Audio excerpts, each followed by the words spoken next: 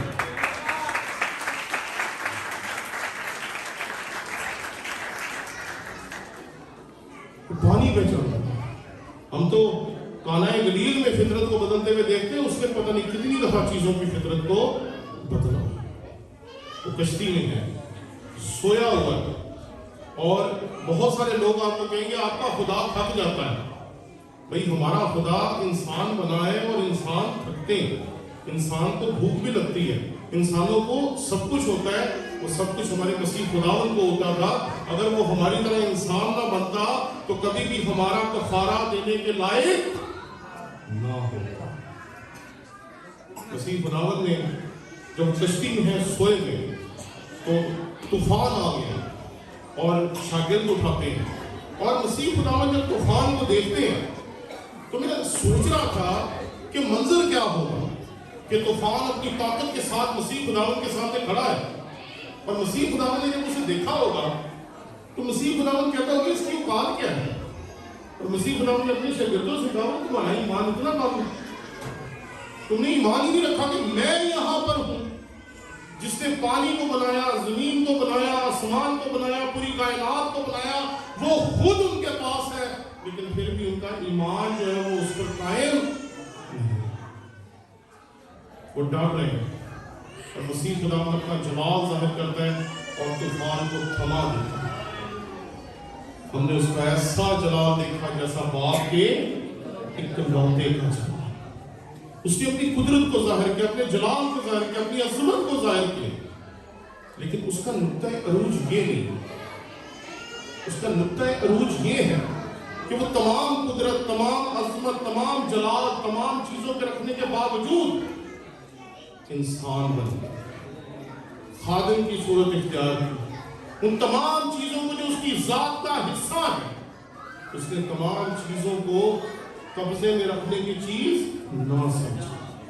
اس نے ان کو استعمال نہیں کیا، اپنے آپ کو خالی کر دیا اور خادم کی صورت اختیار کی. اور جب خادم کی صورت اختیار کی تو وہ سچ مچ خادم بنا. یہ بات یاد رکھیں، کئی دفعہ ہوتا ہے کہ سیاستدان جب جاتے ہیں نا تو وہ اپنے آپ کو عام انسان بنا لیتے ہیں لیکن اندر سے نہیں بنتے. لیکن اگر آپ مسیح خداوند کو دیکھیں تو وہ سچ مچ خادم بن گئے. اس نے اپنے شاگردوں کے پاؤں دھوئے، اس نے اپنے شاگردوں میں سے اس کے پاؤں بھی دھوئے جو اس کا مخالف تھا، جس نے اسے پکڑوانا تھا، اس کے پاؤں بھی دھوئے جس نے اس کا 3 دفعہ انکار کرنا تھا. کیونکہ وہ خادم ہے.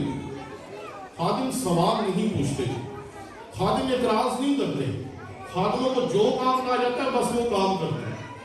اسی نے خادم کی صورت اختیار کی. یہ اس کا جلال ہے. اتنی قدرت ہے، اتنا جلال ہے، اتنا سب کچھ ہے، لیکن اس کے باوجود اس نے اپنے آپ کو خادم بنا دیا.